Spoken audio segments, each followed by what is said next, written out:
do these things if you're a care assistant in the UK. Hello guys, welcome back to my YouTube channel. Thank you for joining me today. My name is Tega. I make videos about my life in the UK as a senior care assistant. If you're yet to subscribe to join my beautiful channels, please click on that subscription button, turn on your post notifications so that you know when I upload another interesting video.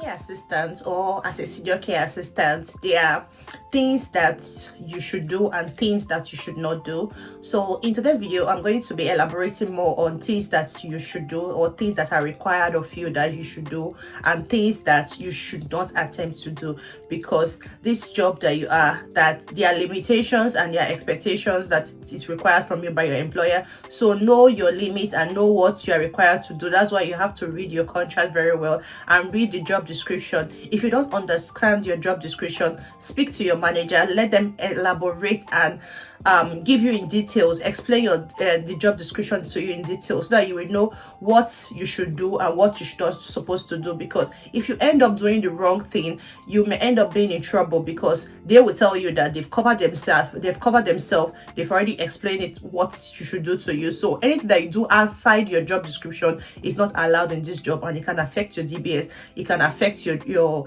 job, and it can even ruin your life. So please, I'm going to be listing out things you should not do from my own perspective. Number one thing you should not do is know your limits. Know your limits, know your boundaries, know where your role ends, know where the role of a care assistant ends, know where the role of a senior carer ends. Don't take up the job of a doctor, a physiotherapist, a pharmacist, or any other, a nurse, because you are not that. So make sure you know where your limits end. Oh, this is what I'm supposed to do. I'm supposed to do personal care. I'm supposed to dress up. I'm supposed to feed the person. I'm supposed to use hoist. I'm supposed to do this. I'm supposed to do that. Know your limitations. And when you know that you're going above your limitation, know when to call for help. First of all, if you know that you are okay, maybe a patient asks you, "Oh, what medication are you giving to me?" You know, okay, this is also and so medication, but you don't know. Maybe you are confused that about what the uses of the medication is. You first of all say, okay, let me ring my manager, or let me ring somebody that can give you an explanation to that. Don't go and start asking Google what is the name of this medication or this one. So make sure you know when to say, oh, this is not in my capacity, I cannot do this in this capacity because I am not the pharmacist. So let me look for the pharmacist, or let me call the pharmacist, or let me call the GP, so that the GP will explain it to you. So know your limitations and do according to what is in your job description. Do not steal.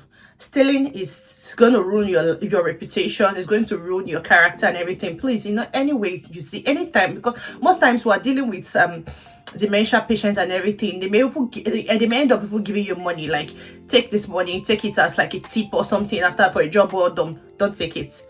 I would advise you, don't take any money from your clients or your service user, even if they impose it on you to take it.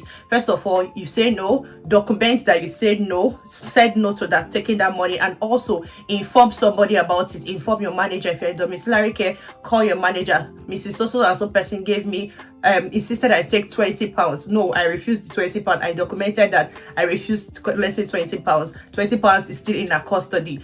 You let somebody know that you were giving money, you rejected it, you documented that you rejected it, and also let them be aware of the situation and everything. In case something like this comes up, maybe she has dementia or something and ended up reporting to her children, or, oh, I gave this carer £20. You will have a reference to go back. Oh, so and so day I said I didn't collect £20. I called my office and they are aware that I didn't collect £20. So you know that kind of thing. So make sure you don't steal and don't collect any other thing. It may not be money.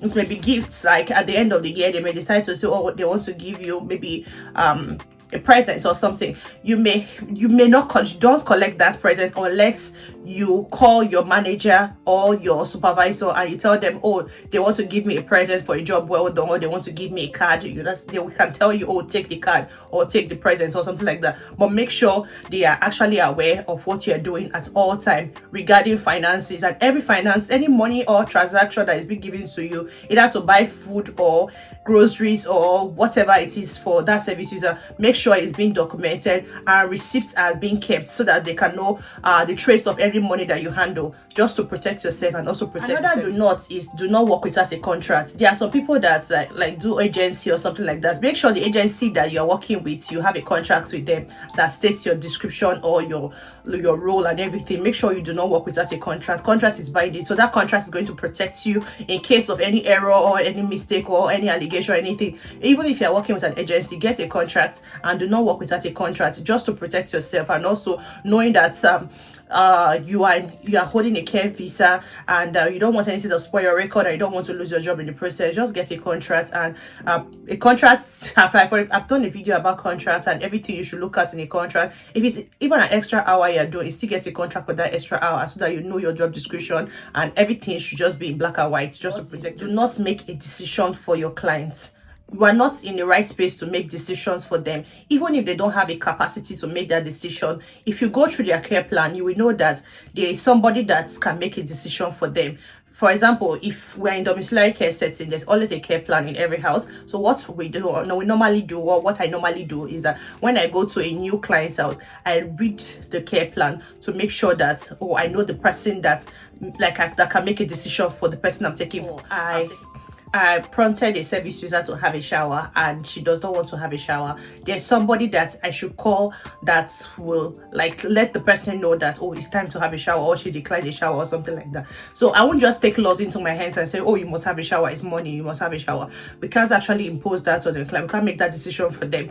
If she says she doesn't want it, she doesn't want it. You let the person know, or a next of kin or a daughter or son, whoever is in charge to make a decision for her, let them know that they decline to have a shower, or they decline food, or they decline medication, and also document it when they decline, and whatever service you have to render to them. If they decline, document it in the book, like in your logbook, and also inform your office about it so that they will know that that services that declined that service, because they're actually paying for that service to be rendered. So if you're not doing your job, they should be aware of it, that this service was not done because the services are declined. So don't impose anything, don't make decision for them, don't choose what food they should eat for them. What we normally do is that when we get there in the morning for breakfast, we ask them what they would like to eat, unless there's a timetable for us to follow that the children already made available. Then we can look into the timetable and know what to give to them. So we don't make decision for them.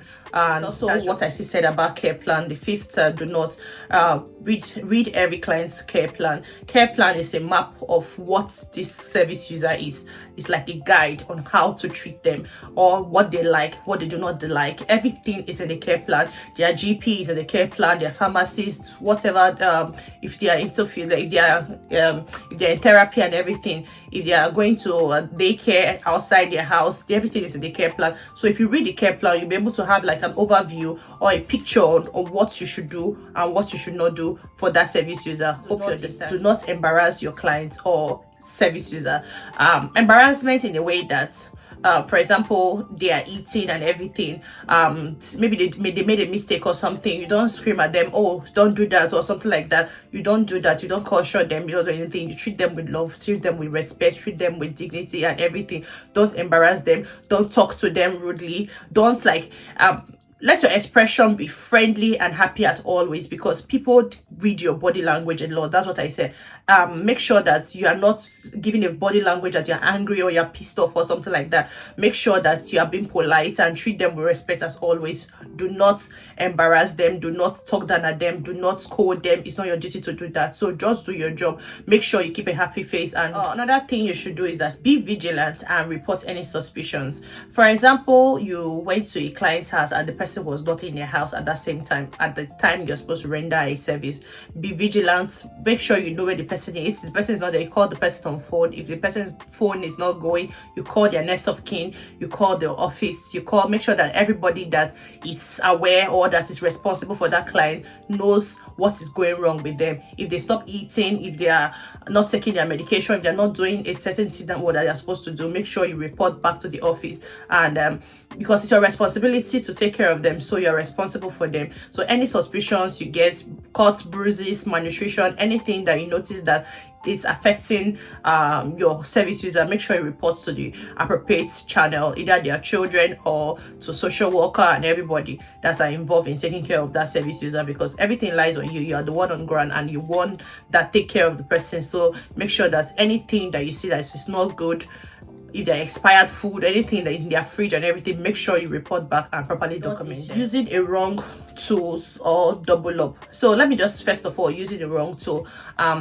For example, like in care, you have different means of moving a client, either using a slide sheet to move them from the bed, or using a hoist, or like there are different type of hoist and everything. Using whatever instrument you are using to take care of that person, make sure they are really like fasting properly, they are safety conscious, make sure there's no tear, no brittle and everything. If it's a walking frame, make sure that the tires are working very well, because the safety of that client depends on you. If they fall down and everything, do not pick them up and everything. You have to call for help, and don't touch them if they fall down or anything, but make sure that everything that you're using to take care of your service user is properly taken care of. And also double up. In domiciliary care, there's a situation whereby you have to work with more than one carer, and most especially patients that are either in bed or they cannot do things independently, so they have to bring two carers to take care of them. So in a situation whereby you go to a double up and maybe the second person is running late, and you now said, okay, let me just do this, I'm already here now, let me just start working without the other person coming. Anything that happened to that person before that person comes, you are responsible. So if you are doing a double up with another person that is running late, just wait. It's better for you to be late and do the right thing, or than for you to say, okay, let me start on time, than do the wrong thing and maybe the person fall down in your hands while you're trying to, instead of two people raising the person, instead of two people taking care of the person, you are the only one doing the lifting and the manual handling and everything, the medication and everything. So make sure that if you're doing a double up, let the other person that you're doing a double up be with you before you carry out any procedure, before you carry out anything. If possible, say stay in your car till the person comes, then you both go together and log in. That's what I normally do, just to protect yourself and make sure that you're doing the right things that you should not do as a care assistant, or as a domiciliary care assistant, or as a health care assistant. If you know there are other things that you know of that it can be beneficial to other people, you can put them in the comment section. If you're here to subscribe to join my beautiful channel, please click on that subscription button, turn on your post notifications so that you know when I upload on that interesting video. Bye.